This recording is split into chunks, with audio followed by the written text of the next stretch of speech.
Top boxing news. Ow! Okay, we'll start with this. Ahead of next weekend's big showdown between Katie Taylor and Amanda Serrano, Katie Taylor says it's definitely a 50-50 fight. Boxing world is divided on this one. And what seems to motivate people's personal picks in this fight, their horse in the race, seems to be Proximity bias. nationality bias. Being honest. Katie Taylor was quoted as saying, "This is just a special occasion for me to headline a huge fight like this at Madison Square Garden. It's being billed as the biggest fight in female boxing history. This is just incredible and a real privilege for me. I love being involved in these kinds of big fights. These are the challenges that I've always wanted. I don't think I've ever backed down from any challenge. I've wanted to face the very best. Amanda Serrano is a fantastic fighter. She is a great champion, and she's not here for no reason. She deserves this opportunity as well. She's been pioneering her own way, and that's why this fight is the best fight in female boxing history. We have a champion versus a champion, the best versus the best, and this is why this fight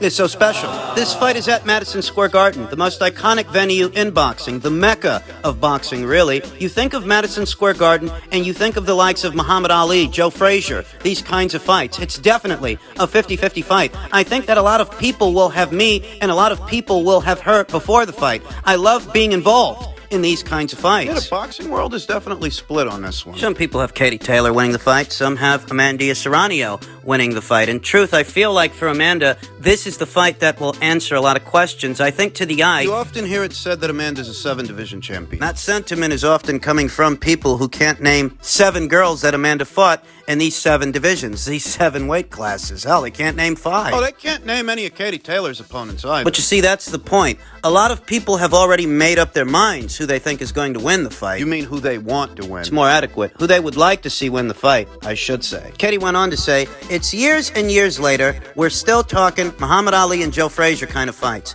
I think years and years later from this fight, people are still going to be talking about Katie Taylor versus Amanda Serrano. I feel very privileged to be in this position and to be an inspiration for the next generation and to have those young girls look up to me. It's a huge responsibility as well, and I want to set a great example for these young girls coming up. I want to give them hope, and I want them to know their dreams they have in their hearts can be possible. It's an excellent fucking fight. And it's knowing so much about these two fighters, these two warriors, that makes it an excellent fight for me. This ain't like saying, well, I'm Puerto Rican and Amanda's Puerto Rican, so I'm going with Amanda. Or Katie's Irish and I'm Irish, so I'm going with Katie. No, that kind of short-sighted linear view takes away from how excellent this fight is. Katie went on to say, growing up, I had to pretend I was a boy to get fights. I had the headgear on and my hair tucked into the headgear. They just had my name down as Kate Taylor. And obviously, when the headgear came off, there was an uproar because all the judges and officials said I was a girl. I don't crave attention or crave media attention. I don't want to be famous. I just want to be the best boxer in the world. Many people feel that that's what the winner of this fight will be. Very best of the best boxer, pound for pound, in the sport of women's boxing. This upcoming weekend, That will be decided. I am very much intrigued by this fight, not blinded by proximity or biases to it, as well as nationalism. I mean, that's enough for some people. That's enough for them, but I'm very much familiar with the both of these fighters, their careers, everything they've done up until this point, which lends itself to the fight's intrigue, lends itself to its overall excellence. Katie added, I'm also very grateful for the women that came before me, the likes of Christy Martin and Deirdre Gogarty, Lucia Riker, Layla Ali, who were pioneers in their sport. I don't think that I'd be in the position I'm in today if it wasn't for all those girls who came before me. I'm obviously very grateful for those who came before me. Katie Taylor, she's always humble, always gracious. But rest assured, when it comes to this fight, there are bragging rights involved. This is a fight that has been years in the making, ever since Katie Taylor dished out a one-sided beatdown to Amanda Serrano's older sister, Cindy Serrano. That set the stage. That got the ball rolling.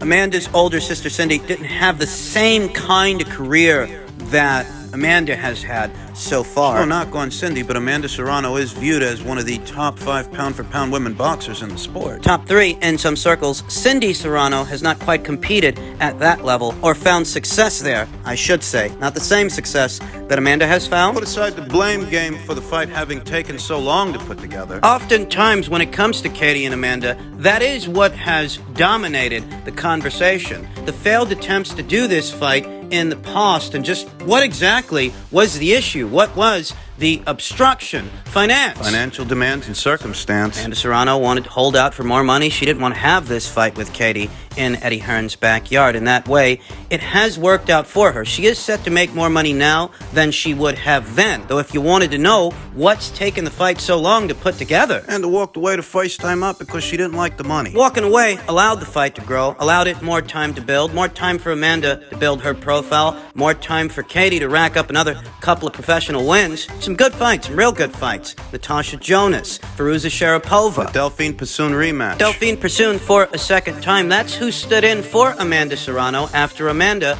walked away. Katie ended up fighting Delphine Persoon for a second time and won more decisively, at least in my opinion. Past is the past and fight week is here. I'm excited. It's not just an important fight for Amanda. It's not just an important fight for Katie. It's an important fight for any woman that dares to lace the gloves up. An important fight for the sport itself. And the future of it, because this is the future. This week you got people flying into New York for this thing. The eyes of the world on Saturday night will be fixed on Madison Square Garden. Because this one's for all the marbles. All the alphabet titles in the lightweight division, a division that Amanda Serrano is no stranger to. Lest we forget, she actually won her first alphabet title there. WBO title at 135 pounds. And this time, there's going to be more on the line than just that. In other news, on the heels of Dillian Whyte's 6th round knockout loss to Tyson Fury, Eddie Hearn, on what went wrong for Dillian Whyte against Tyson Fury, inactivity didn't help, but he was beaten by a very good heavyweight. Yeah, there is a year between the Povetkin rematch and the Tyson Fury fight. He fought Alexander Povetkin for the second time in March of last year, and here in April 2022. Well, that's a little over 12 months later. No, I don't imagine that inactivity helped the situation, though I wouldn't contribute the loss itself to inactivity, simply inactivity.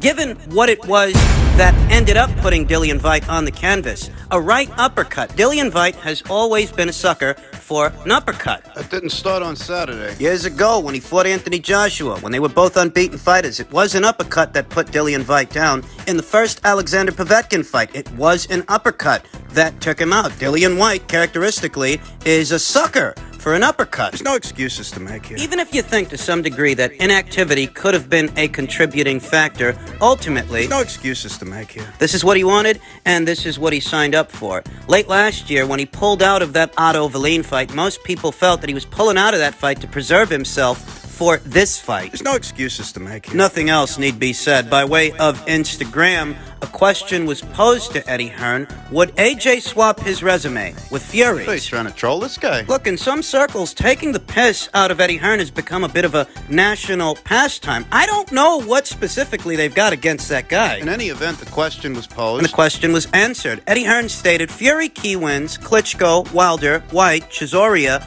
and Wallin. AJ key wins, Klitschko, Whyte, Parker, Povetkin, Ruiz, Pulev. Even now, which one of these two guys' resume is better depends on who you ask. There are a lot of people out there that are still not ready to accept Tyson Fury as this era's premier heavyweight because he doesn't strike them as the kind of guy that takes on all comers. That there was some angling there. That's the argument being levied against. Whether you agree with that argument or not, he goes in there, he fights a guy that Anthony Joshua knocked out years ago, and his fans are heralding him as the greatest heavyweight of all times. And what does that make Anthony Joshua for knocking Dillian Whyte out twice years ago when they were unbeaten fighters? I don't think there's much between them in terms of resume. But I do think Anthony Joshua's 2 losses are perhaps what counts against him, that Tyson Fury still is an unbeaten fighter, an unbeaten champion, having been a champion in 2 separate eras of boxing, the end of the Klitschko era and the beginning of this one. Look, the way I see it, in terms of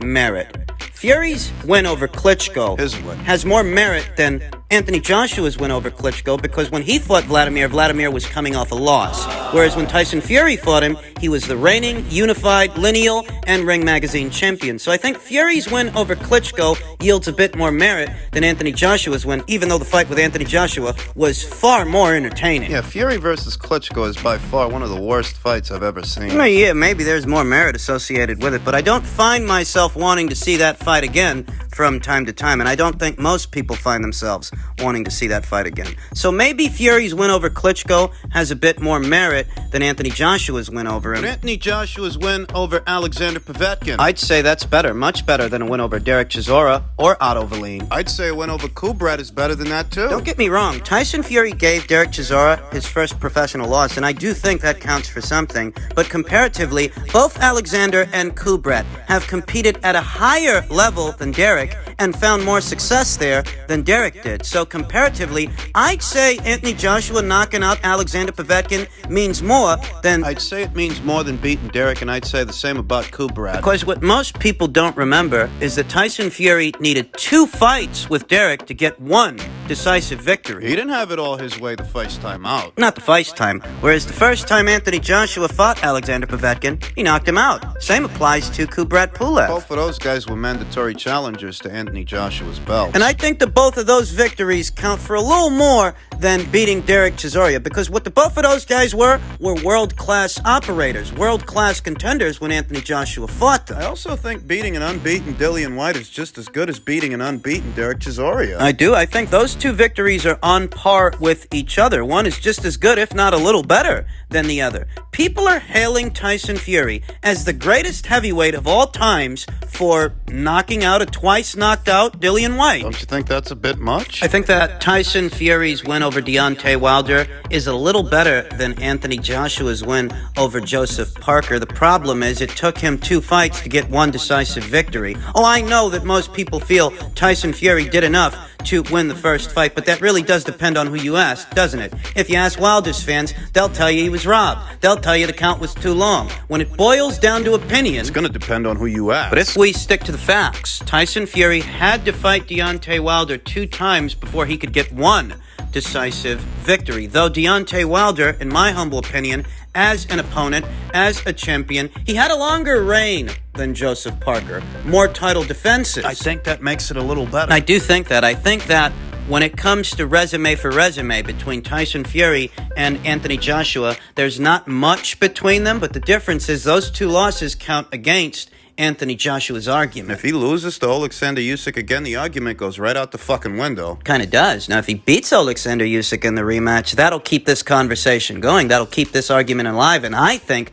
that will be enough to lure Tyson Fury out of his potential retirement if it's Anthony Joshua that emerges the victor in that rematch. If it's Usyk, I'm not convinced Tyson... If he really retires, I'm not convinced the fight with Usyk will be enough to lure him back. There won't be as much money attached. I don't know. I feel like Tyson Fury coming back really depends on who wins Joshua versus Usyk, too. If it's Anthony Joshua, I could see Tyson Fury having that undisputed title fight. But if it's Alexander Usyk for the second time to Tyson Fury, he might feel like it's more trouble than it's actually worth financially. In reference to his 6th-round knockout, Dillian Whyte, Tyson Fury himself said, Dillian Whyte is a warrior, and I believe Dillian Whyte will be a world champion, but tonight, he met a great in the sport. I'm one of the greatest heavyweights of all times, and unfortunately for Dillian Whyte, he had to face me here tonight. Would he have had better odds of winning against Wilder instead of Fury? The answer to that question, once again, varies from person to person. It really all depends on who you ask. Deontay Wilder being such a limited boxer with only one way to go about fighting a fight, some people think Dillian would have got to him, and some people think, given Wilder's punching power... Would have took Dillian's head clean off his shoulders. That's what some people think. The answer to that question really all depends on who you ask. Dillian Whyte himself stated, I don't think there was a lot in the fight. It was a close fight. It was one slip up, and then I got caught with the shot. It is what it is, man. I didn't feel like I was outclassed, or he was this level, and I was that level. Myself, I had the fight 4 rounds to 1 in favor of Tyson Fury. I had Dillian Whyte down 4 rounds going into the 6th. My card was identical to Cavallari's card. I scored the fight live by way of social media on Twitter, for those of you that follow. Ring IQ Toxing Box on Twitter. So I scored this thing. The only round I could give Dillian Whyte was the first round, and really, Not much happened in the first round, but I saw Dillian Whyte get off a couple of shots to the body. Seemed like he was getting off in that round. Came out southpaw in that round. I don't know. Maybe it's just me, but he Looked like he was having some success with that. Dillian Whyte, the switch hitter. I don't think any of us were expecting that. We were expecting more come forward, more aggressive Dillian Whyte. And Tyson Fury's game plan, what was the game plan that I expected? I didn't expect that Fury would get aggressive with Dillian Whyte and come forward on him the way he did with Wilder. I expected that Tyson would move and punch against this guy because Dillian's not known. He's not known for having the best gas tank. The longer the fight goes on, the more it favors Tyson Fury because Dillian's not known for having the best gas tank, not known for taking the best punch. I would have liked to have seen Dillian Whyte have this dream realized. I'm not going to apologize for that. I wouldn't have minded it one bit had Dillian Whyte pulled off this major upset and shocked the world. Yeah, I was rooting for him. No, realistically, I knew what he was up against, and I didn't like his chances. Was he outclassed? Yes, he was. Even if he doesn't think so. From the outside looking in, Dillian Whyte very quickly was coming up short of answers after that first round. And that first round, that's the most success he had in the fight. He didn't have the same success that Deontay Wilder had when he fought Tyson Fury.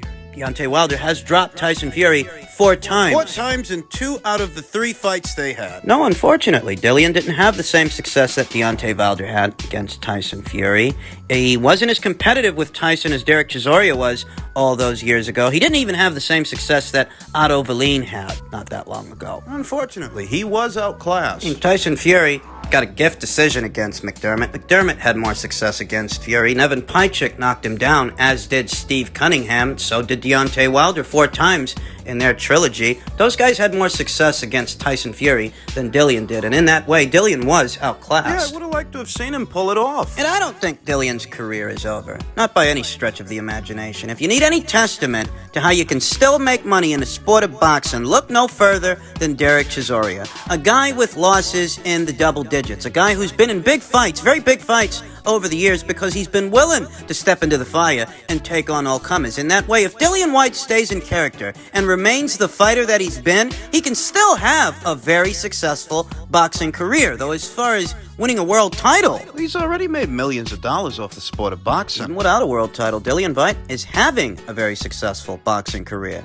Not every Joe Blow that laces him up gets to make the kind of money that Dillian Whyte has been making. And I still think he can make money. He's still a serviceable fighter, a serviceable heavyweight with a name.